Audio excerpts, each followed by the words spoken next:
귀한 오르간 연주로 하나님 찬양해 주셔서 감사합니다. 말씀을 위하여 함께 기도하시겠습니다. 살아계신 아버지 하나님, 오늘도 하나님 전으로 불러주심을 감사합니다. 우리의 마음이 하나님을 향하게 하여 주심을 감사합니다. 온 마음 다해 교회에서 가정에서 하나님께 예배드리오니 우리 예배를 받아 주옵소서. 주의 말씀을 듣고자 합니다. 우리의 마음의 문을 열어주시고 성령 하나님 이 시간 임재하여 주시어서 온전히 하나님의 말씀만이 선포되어지게 하여 주시고 그 선포되어진 말씀에 우리들이 믿음으로 순종하게 하여 주옵소서. 감사드리옵고 구주 예수님의 이름으로 기도드리옵나이다. 아멘. 오늘은 종료주일입니다. 우리가 이제 종료주일이라 하면 예수님께서 예루살렘 성으로 입성하신 그 날을 기념하여 드리는 주일인데요. 보통 보면 어떤 교회에서는 이 종료주일날 그 교회 학교에서 종려나무를 바닥에 쫙 깔아놓기도 하고, 그리고 오는 아이들에게 종려나무 가지를 하나씩 주면서 이렇게 흔들도록 하는 행사를 하는 것을 제가 한번 보았습니다. 우리가 이제 이 날을 종료주일로 섬기고 있는데 어떤 의미가 있는지를 오늘 이 본문을 통해서 예루살렘을 입성하신 그 예수 그리스도의 그 이 행적이 오늘 우리들에게 어떠한 메시지를 주고 있는지를 말씀을 통해서 함께 살펴보고자 합니다. 오늘 마태복음 21장 1절에 보게 되면 이렇게 시작하고 있습니다. 그들이 예루살렘에 가까이 와서 감람산 벳바게에 이르렀다, 이렇게 이야기하고 있습니다. 예수님께서는 예루살렘을 향하여 올라가셨습니다. 그리고 오늘 말씀 21장 10절에 보게 되면 이제 예수님께서 예루살렘으로 들어가셨죠. 마태복음 20장 18절부터 보면 예수님께서 예루살렘으로 올라가기로 하셨다라는 말씀이 나옵니다. 그리고 올라가는 길에서 제자들을 따로 부르셔가지고 이렇게 말씀하셨습니다. 내가 예루살렘으로 올라가면 대제사장들과 서기관들이 나를 죽이기로 결정할 것이고, 그리고 나를 이방인 집권자들에게 넘겨주고 그들이 나를 조롱하고 채찍질하고 십자가에 못 박아 죽일 것이다. 그러나 나는 3일 만에 살아날 것이다, 이런 말씀을 하셨습니다. 그러니까 예수님께서는 예루살렘으로 올라가기로 결심하셨을 때에 무엇을 바라보고 올라가셨냐면 고난과 십자가에서 죽을 것을 바라보고, 그리고 십자가를 지시고 난 다음에 있을 부활을 바라보고 예루살렘을 향하여 올라가셨다라는 것입니다. 예수님의 머릿속에는, 마음속에는 오직 주님이 감당해야 할 그 사명만을 품고 있었다라는 것이죠. 그런데 함께 올라가던 예수님 주변에 있던 그 무리들, 오늘 말씀 21장 1절 처음 시작이 그들입니다. 무리들이 함께 올라갔죠. 이 앞장의 20장을 보게 되면 여리고 성에 이르렀을 때에 수많은 무리들이 예수님을 따랐다 그럽니다. 예루살렘을 향하여 올라가시는 주님과 함께 많은 사람들이 함께 올라갔다라는 것이죠.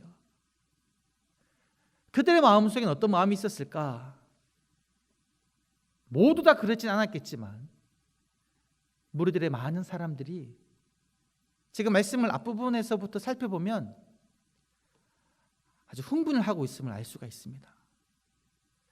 여리고성에서 많은 사람들이 예수님과 함께 따랐는데요, 그때 여리고성을 나왔을 때에 날 때부터 소경된 사람이 예수님이 지나간다는 소리를 듣고는 다윗의 자손이여 나를 불쌍히 여겨달라고 소리칩니다. 그때 예수님께서 어떻게 하시냐면 네가 낫고자 하느냐? 네가 원하는 게 무엇이냐? 보기를 원합니다. 예수님께서 눈을 띄워주셨다라는 것이죠. 이것을 함께 있는 수많은 무리들이 보았습니다. 어떠한 마음이었을까요? 야, 이분이 소경도 고치시고, 그리고 앞부분에 보게 되면은 예수님께서 보리떡 5개와 물고기 2마리로 5,000명이 넘는 사람들을 먹이시는 모습을 보게 되면서 이 예수님이 우리의 왕이 되면 참 좋겠다라는 마음을 품고 있었고, 또 오늘 이들이 외쳤던 그 소리를 보게 되면 이들은 예수를 왕으로 세울 생각을 하고 있었다라는 것이죠.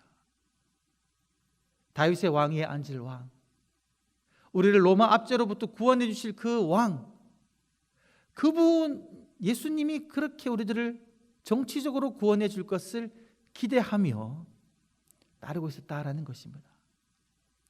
이 무리들 속에 함께 있었던 이 제자들은 어떤 마음이었을까요? 우리가 말씀을 통해서 보았지만 마태복음 그 20장 18절에서 예수님께서 제자들에게 내가 예루살렘으로 올라가려고 하는데 그곳에서 나는 십자가를 지게 될 것이고 죽게 될 것이도 그리고 3일 만에 부활할 것이다 라고 이야기할 때에 그 말을 듣고서도 그 세베대의 두 아들의 어머니는 무엇을 요구합니까? 주님의 나라에서 내 아들을 하나는 우편에 하나는 좌편에 앉게 해달라고, 쉽게 말하면 개국 공신이 되게 해달라, 이런 걸 요구하고 있죠. 제자들조차도 예수님이 지금 바라보고 계시는 그 십자가를 바라보지 못하고 예수님이 이 땅 위에서 이룰 왕국을 바라보고 있다는 것입니다. 그 말을 듣고는 또 제자들이 왜 너만 그 자리를 요구하느냐라고 말하면서 화를 내죠. 지금 이 21장 예수님께서 많은 무리들과 함께 그를 따르는 제자들과 함께 예루살렘이 내려다 보이는 감람산 벳박에 도착했을 때는 이러한 긴장감이 있다는 겁니다. 표정이 다릅니다. 예수님의 표정은 어떠한 표정입니까? 예루살렘 성을 바라보며 내가 저곳에서 받을 고난과 십자가를 생각하며 하나님이 내게 주신 그 소명을 생각하며 그것을 온전히 이루기를 원하는 그 결연한 태도를 가지고 있다면, 비장한 각오를 얼굴에 품고 있다면, 예수님과 함께 감람산 벳박이에 도착한 그 수많은 무리들의 마음속에는 지금 예수님이 회복할 나라의 회복, 노예에서의 회복, 그러한 것들을 꿈꾸며 지금 흥분해 있는 이런 상태에 있다는 것이죠.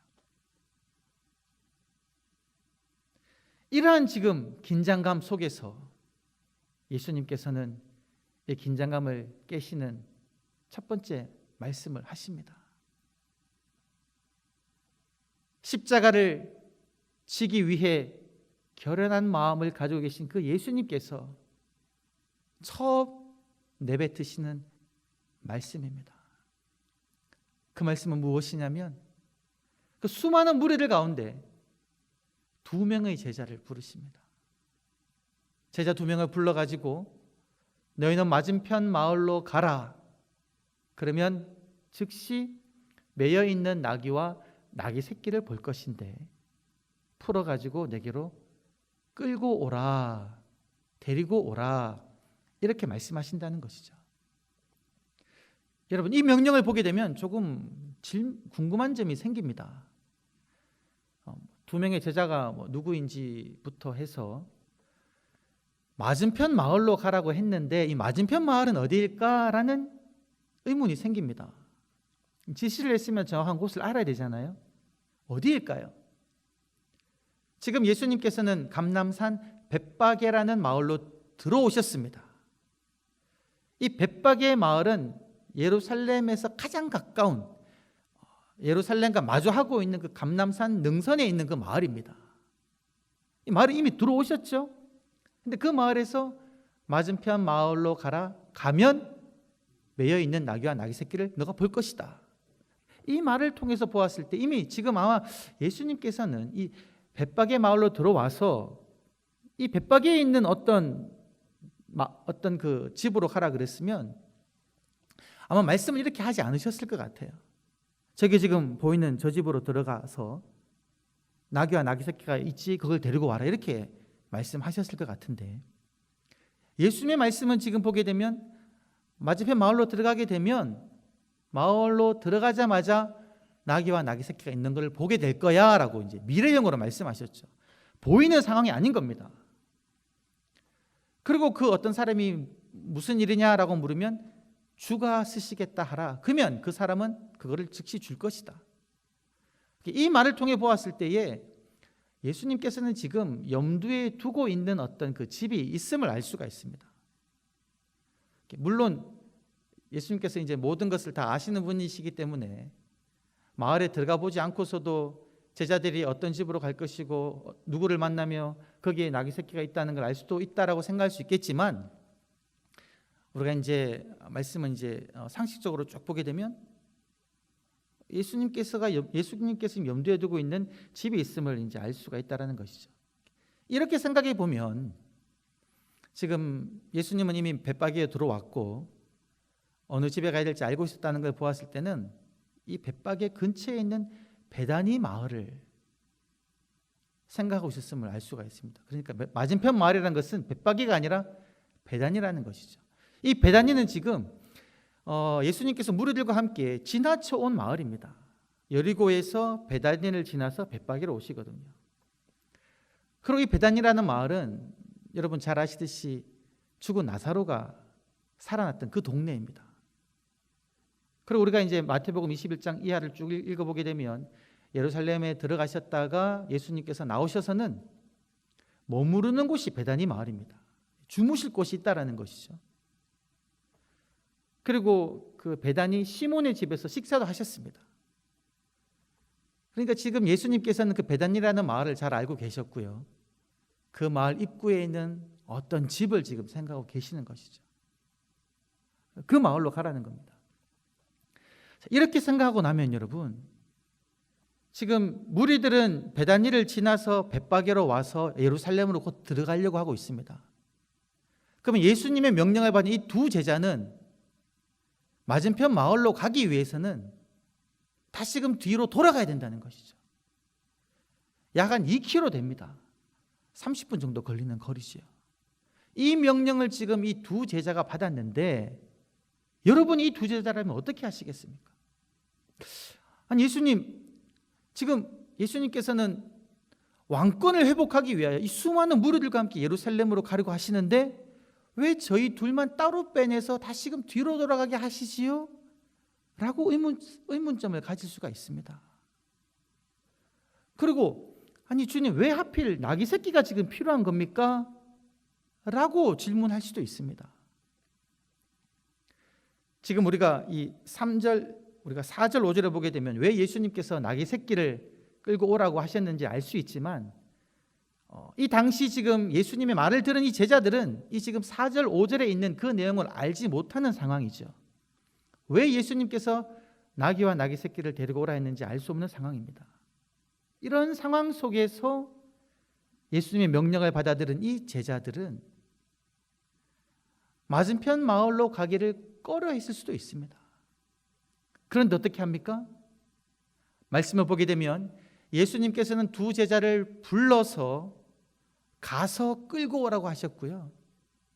말씀 6절을 보게 되면 이 두 제자들이 예수님이 말씀하신 대로 가서 명하신 대로 해서 나귀와 나귀 새끼를 끌고 왔다라는 것입니다. 무슨 말씀입니까? 이 두 명의 제자들은 예수님께서 말씀하신 그대로 순종하셨다는 겁니다. 비록 내가 따로 나귀를 끌고 간 사이에 예수님께서 이 무리들과 함께 예루살렘으로 들어가 버리시면 나는 그 영광 속에 있지 못한다라고 여긴다 할지라도, 그리고 지금 내가 이거 하고 있는 일이 무슨 일인지 이해가 되지 않는다 할지라도 그 예수님의 말씀에 순종했다라는 것입니다. 오늘 말씀 본문 속에서 우리가 볼 수 있는 그 태도가 어떤 태도이냐? 바로 예수님의 말씀에 순종하는 태도이다라는 것이죠. 이해가 되지 않더라도, 납득이 되지 않더라도, 그리고 남들이 알아주지 않는 일이라 할지라도 예수님께서 나에게 말씀하셨기 때문에 순종하는 태도, 그 태도를 오늘 우리들에게 말씀하고 계시다라는 것이죠. 이렇게 예수님 말씀에 순종한 이 두 제자의 모습, 이 순종의 모습이 오늘 다른 부분에서 또한 보여집니다. 누구에게서 발견되냐면요, 나귀와 나귀 새끼의 그 주인에게서 발견됩니다. 여러분, 이 주인은 이제 베다니에 살고 있지요. 이 베단이라는 곳이 아까도 말씀드렸지만 예수님께서 나사로를 살린 곳입니다. 그러니까 이 주인은 예수님을 알고 있다라는 것이죠. 죽은 자도 살리신 분이심을 보았다라는 것입니다. 그리고 그곳에 있을 때에 예수님께서 수많은 무리들을 데리고 그 베다니를 좀 전에 지나가셨죠. 근데 그때 그 무리들의 그 하는 대화 속에서는 아마 이런 것이 있었을 것입니다. 이 예수란 사람이 예루살렘으로 들어가는데 우리 다 같이 함께 가자고. 예루살렘으로 들어가서 이 다윗의 왕권을 회복시키실 것이야. 이분은 여리고성에서 소경도 살리셨고 5,000명이나 되는 많은 사람들에게도 먹이셨고 놀라운 기적을 베푸신 그분, 우리 한번 따라가 보자라고 수많은 사람들이 따라가고 있는데 이분은 그냥 거기에 머물러 있었어요. 어쩌면 이 나귀 주인은 그 많은 무리들이 생각하고 있는 그 예수님의 그 모습에 동조하고 있지 않았기 때문에 그 베다니 마을에 머물러 있었을 수도 있다 여겨집니다. 근데 한 시간이 지났을 때에 제자 2명이 돌아오는 거죠. 돌아와가지고는 그에게 이야기합니다. 이 나귀와 나귀 새끼를 주님이 쓰고자 합니다. 그때 이 주인이 어떻게 합니까? 오늘 본문에는 이 나귀와 나귀 새끼 주인이 한 말은 등장하지가 않습니다. 그러나 예수님께서 예측한 그 말씀에 따르면 주저함 없이 자기의 소유인 나귀와 나귀 새끼를 주었을 것이다 라고 여겨진다는 것이죠. 여러분, 당시 그 사회 속에서 이 나귀 또 나귀 새끼는 별 볼 일 없는 그런 물건이 아닙니다. 한 가정에서 너무나도 유용하게 쓰이는 것이죠. 무거운 짐도 다 실어 나를 수 있고요, 농사에도 사용되는 그러한 존재입니다. 그 중요한 것을 주가 필요로 하다라고 이야기하니까, 주님이 쓰시겠다라고 이야기하니까 그냥 내어준다라는 것이죠. 아마 예수님께서는 이 나귀 주인을 믿으셨던 것 같아요. 예수님 말씀을 보게 되면 그렇게 이야기하지 않습니까? 누가 뭐라고 하면 주가 필요하다라고 이야기하라. 그래야면 즉시 그가 그것을 줄 것이다. 예수님은 그 사람을 믿었다라는 것이죠. 이 사람은 자기에게 있는 것 내가 필요로 하다 그러면 줄 사람이다 라고 믿었다라는 겁니다. 그 믿음에 부합되게 이 나귀와 나귀 새끼 주인은 예수님이 쓰시겠다고 하니까 군말 없이 그냥 내어준다라는 겁니다. 여러분, 오늘 본문에서 여러분들께서 세세하게 읽어보아도 예수님에게 나귀 새끼를 드린 이 주인의 말을 칭찬하는 그 소리가 들리십니까? 찾아볼 수가 없습니다. 어느 누구도 이 나귀 새끼의 주인에게는 주목하지 않지만 하나님께서는 오늘 우리들에게 이 나귀와 나귀 새끼 주인의 그 순종의 모습을 주목하게 하신다라는 것이죠. 아무도 알아주지 않아도 주님이 필요하다 그러면 주님, 나의 것 사용하여 주시옵소서. 이런 모습을 우리가 볼 수 있다는 겁니다. 여러분, 오늘 이 본문에서 보여지는 그 2명의 제자의 순종과 그리고 나귀 주인의 그 순종의 모습은 사실 예수님의 모습을 본받는 행동입니다. 오늘 이 예수님께서 예루살렘으로 가셔서 하실 그 일들, 누구에게 순종하는 모습입니까? 그에게 소명을 주신, 십자가의 사명을 주신 하나님의 그 명령에 순종하는 발걸음이었다라는 것이죠. 그리고 예수님께서 왜 나귀와 나귀 새끼를 끌고 오라라고 제자들에게 명령하셨을까요? 그것은 바로 오늘 본문 말씀 4절과 5절에 보게 되면 이 스가랴 예언자가 예언한 그 예언의 말씀을 이루기 위함이었음을 알 수가 있습니다. 스가랴 예언자가 이야기하기를 시온에 따라 내 왕이 내게 임하나니 그는 겸손하여 나귀 곧 멍에 매는 짐승의 새끼를 탔도다 이렇게 이야기하는데 그 예언의 말씀을 이루기 위해서 그렇게 행동하셨다라는 것이죠. 순종하기 위해서 그렇게 행동하신 겁니다. 여러분 상상해 보십시오. 수많은 무리들이 나의 주변에 모여 있습니다. 이들은 나를 위대하다고 생각합니다. 나를 통해서 우리 민족이 회복될 것이다라고 여기고 추앙하고 있습니다. 그들과 함께 예루살렘 성으로 들어갈 때에 왕으로 들어가는데 여러분 같으면 무엇을 타고 싶으시겠습니까? 한 나라의 대통령이 되어 그 대통령이 집무하는 그 청와대에 들어간다라고 할 때, 입성할 때에 여러분 무엇을 타고 가는 것이 적합하다고 여겨지십니까? 적어도 좀 근사한 세단 정도 이게 타고 쫙 가야 되지 않습니까? 근데 나귀 새끼, 지금 나귀와 나귀 새끼를 탔다라고 하는데 다른 복음서에 보게 되면 나귀 새끼를 탔다라고 이야기하고 있습니다. 그러니까 어른 나귀, 새끼 나귀 가면서도 둘 중에서도 지금 새끼 나귀를 탄 겁니다. 상상해 보면 그 꼬마 아이들이 타는 그 세발 자전거 작은 거 있잖아요. 대통령이 청와대에 입성하는데 세발 자전거 그 진짜 조그만 거, 갓난아기들이 타는 거, 그거를 타고 이렇게 저음에 갔다라고 생각해 보십시오. 그 모양이 얼마나 웃긴 모양입니까? 권위와 권세라고는 찾아볼 수 없습니다. 그 모습을 보고 누가 자기를 따르겠습니까?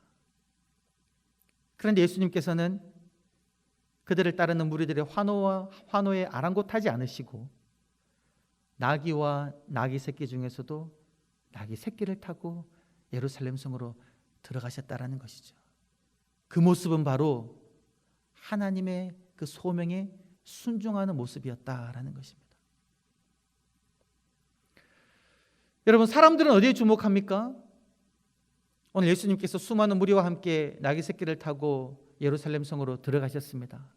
많은 사람들이 앞에서 가고 뒤에서 따르며 그들의 겉옷을 벗어서 바닥에 깔고는 나뭇가지를 바닥에 깔면서 계속 전진합니다. 많은 사람들이 외칩니다. 호산나 다윗의 자손이여, 찬송하리로다. 호산나, 지극히 높은 곳에서 호산나, 우리를 구원하소서. 호산나 다윗의 자손이여, 찬양하며 행진하죠.